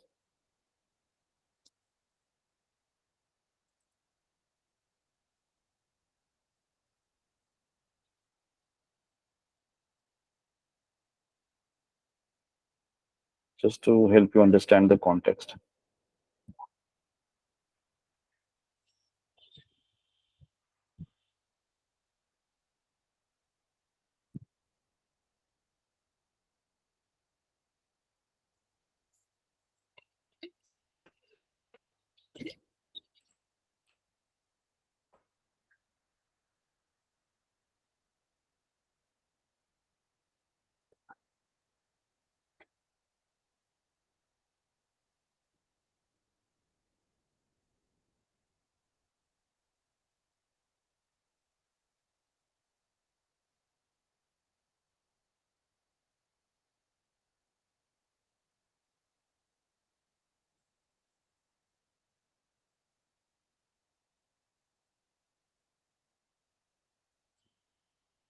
So those of you who are looking for animation, so I think this is also a very good tool, Animoto, and there's another one called as Animaker for that matter. So you can use or try these tools also. Okay. So so normally you get to see if you're a content creator, right? So the first stats that normally you see is what is the impression or the view on your videos or the reels. or that particular post, right? So you will get to see that number first. Second thing would be like you'll get to see these insights. So these are very important insights, like it gives you a total number of interactions, like in this case, 297 interactions are there. And it will also provide you the breakup, that just like the way I was explaining the YouTube channel analytics for you, where exactly this traffic comes from for that particular content, right? So whether it's coming from the search or whether it's coming from the some other channels, external channels and all, right? So let me just close these things. Yeah. So, so these are the profile visits, number of profile visits. So basically, it means that people are visiting your profile, and that's how they're seeing your content. Okay.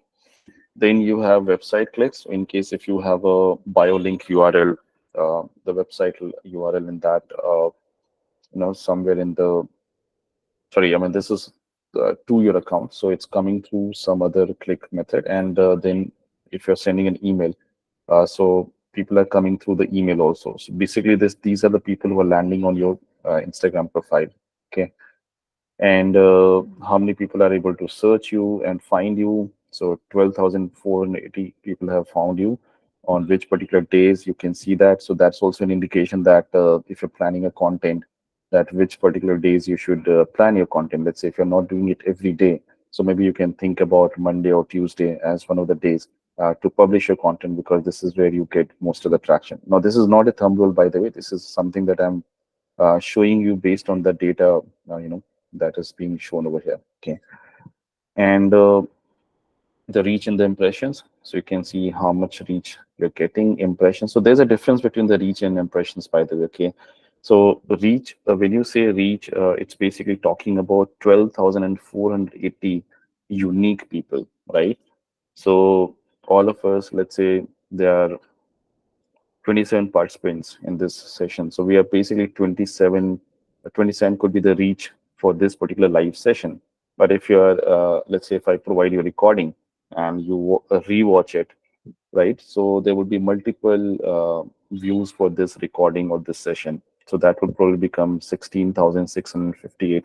So that's the impression. So how many times that has been seen by your audience? Okay, these are the unique people, and then this is total number of impressions that happen. Then you'll find some other information. Again, these all insights, you'll get it from the Instagram mobile app also, so you don't have to worry about it. If you click on these three things, the lines, and you'll find this insights option. So this is where you can find all these details. Okay. One very important thing, if you're planning to serve as a content creator, so Instagram also offers different kind of profiles. So you can be an individual, you can be a business, and you can be a content creator. So if you want the maximum traction, so you should opt for content creation as an option, content creator as an option, in fact. And these are some of the other things, like the locations, age range, gender, etc. So this basically tells you that what kind of audience are engaging with your content or watching your content, right? And then you can accordingly take care of this. Similarly, you get analytics for everything, whether it's reels, stories, single post, single image post, and so on. So the stats will always remain the same. Okay. And I'll quickly show you one thing, now that we don't have much time, but yeah, we show you something. So when you're trying to create a YouTube channel, normally what you do is you upload a video on YouTube, right? And this is the option that you see. So once you have your channel, you can click on create. And once you click on create, so it will allow you to upload a video. So once you uploaded the video, so uploading the video itself is not enough, right? So what you do is you go to these three dots and then click on this, edit title and description. So this is the first thing that you should do. So it will also show you that how many characters can be put into the title. So title is basically a video title, but normally what we do is we try to input our keywords. Okay. So if you remember, I showed you some examples of makhana, like how to make makhana, right? So that can be created as a title, and you can of course add some additional words. So very similar to what they have done over here. Like you can see how long does it take to reverse diabetes, right? And then there's a brand name which is at the end. So similarly, you can think about something like how to make makhana. Sorry, how do we make makhana?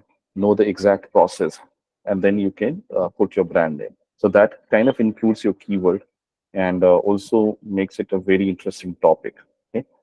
Now, description is something which is very lengthy, and you can write a very lengthy description. Like you can see there are 5,000 characters. So obviously, you can write almost an article, a long article as a description. But the normally what the way I optimize it is, if you see the structure, like there's a first couple of lines, and then there's a gap in between, and then starts the other part of the description. Why I do it this way? Because this way, if you do it this way, it basically means that even on the mobile devices or when you are, searching for videos on YouTube, the title and the description, the first part of the description is very clear, okay, and it's not incomplete. Because if you're writing a very long description without any pause, so maybe it will show you, sorry, three dots as a continuation for this. So that should not happen. So you should always have maintain this kind of thing wherein you have a very short description first, and then take a pause, like and then you can continue writing the longer description, which can describe the entire video content over there. Okay. So these are the two things. Plus, I'll take you to the details and I'll quickly tell you that few other things that you can do. So yeah, this is a detailed one: title, description, uh, then you have this thumbnail. So thumbnails are very, very important. So a lot of time what happens is if you upload a video in YouTube, especially, so they normally pick any image or clip from your video as a thumbnail, and which might not be the best representation of your video. Okay. So you can actually have a control on this. So this is a topic about how long to reverse diabetes, and this is the educator who is trying to put his picture. So it makes sense to put his picture and then talk about this topic, so that people, when they look at this video thumbnail, so they know that okay, what exactly they will find in this video. Okay, and then they can watch it. So you can try something similar, and again, Canva can be used for this purpose. Okay. uh, we also use something called as playlist in YouTube. So you can playlist basically means that you are adding multiple relevant videos in a single playlist, so that once one video gets over, it can transition to automatically to the second video, and people can continue watching it. Let's say you want to have something like a diabetes series, and it has 10 videos. So it makes sense for you to create one playlist, single playlist for that. Okay. And then there are some other settings, like whether this content is safe for kids or not, whether kids should watch it or not, right? And a lot of other things. And then you also have tags and all. So these are the tags. We also call them as keyword for YouTube. So you can see these are different variations of the keywords which are being used. Okay. And you can use almost 500 characters even here. So you can take it to that. And then there's some of the other settings like the language and some of these other steps. Okay. So I'll just close it so that it doesn't get updated. Yeah, so that's it from my end. And so Avneet, what shall I do about the assignment? I think I have already mailed you for the earlier batches. So I think assignment remains the same. So do you want me to talk about that? Yeah, Vivek, it will be great if you share it. That will be nice, Mhm. So if there are any changes required as per the new content, we will be able to update it at least. Okay. I think Yeah, I have not changed it, but anyways, I'll talk about that. Let me just open. sure, we can Right. connect about this later on, not a problem. Yeah. So these And are, these will be very simple assignments, like whatever they have learned till now. So they have to create different types of content. Like one could be for the written content, one would be an audiovisual kind of content, a short video, and okay. and an image graphic. And I'll share the details, like what exactly they need to do, so Mhm. that they can create the content on the basis of that, and then they can publish on their platform, like on the social media or maybe Herky platform itself. Yeah. Yes, of course. They can use both hockey platform as well as the any other social media platform. But yes, ladies, Right. a hockey platform is a must. That is somewhere you have to post the content, the assignment, and the content you're creating both. Right. Amit, So can you just show yes. us how to, publish it on Perky? So Jayapriya, you have been added to the group, right? Win Connect, Yes. Uh, right? So that yeah. is the group where you all cohort mates are there. You can post it there. It is not necessary that only Okay. I can post it on that portal. You can also post it there. Okay. So Okay. there is a Okay. tab which Okay. comes where it asks to post. You can Okay. create, a draft and you can try testing it there. Also, not Okay. necessarily to be only posted in the group. You can post it all as a global as well on the Herky app. Okay. So Okay. that will be viewable to everyone who are the part of Herky app. Okay. Okay. Okay. Let me give it a try. Yeah. Yes. Please give it a try. If you get stuck anywhere, I'll be happy to help. Sure. Thank you. Yeah. And any other questions, by the way? No, Vivek, Vivek, we'll leave you to it. I guess, the boy deserves some better time today. So, ladies, if you have any other questions, you can reach out to me and I shall be collecting and we'll be, getting the answers from Vivek. Sure. Okay. So, All right. yeah, Okay. And I'll just share my LinkedIn profile. So in case if you want to get connected with me on LinkedIn and have, any queries, and also you can ask me directly over there also. That's not a problem. So I'll just do that.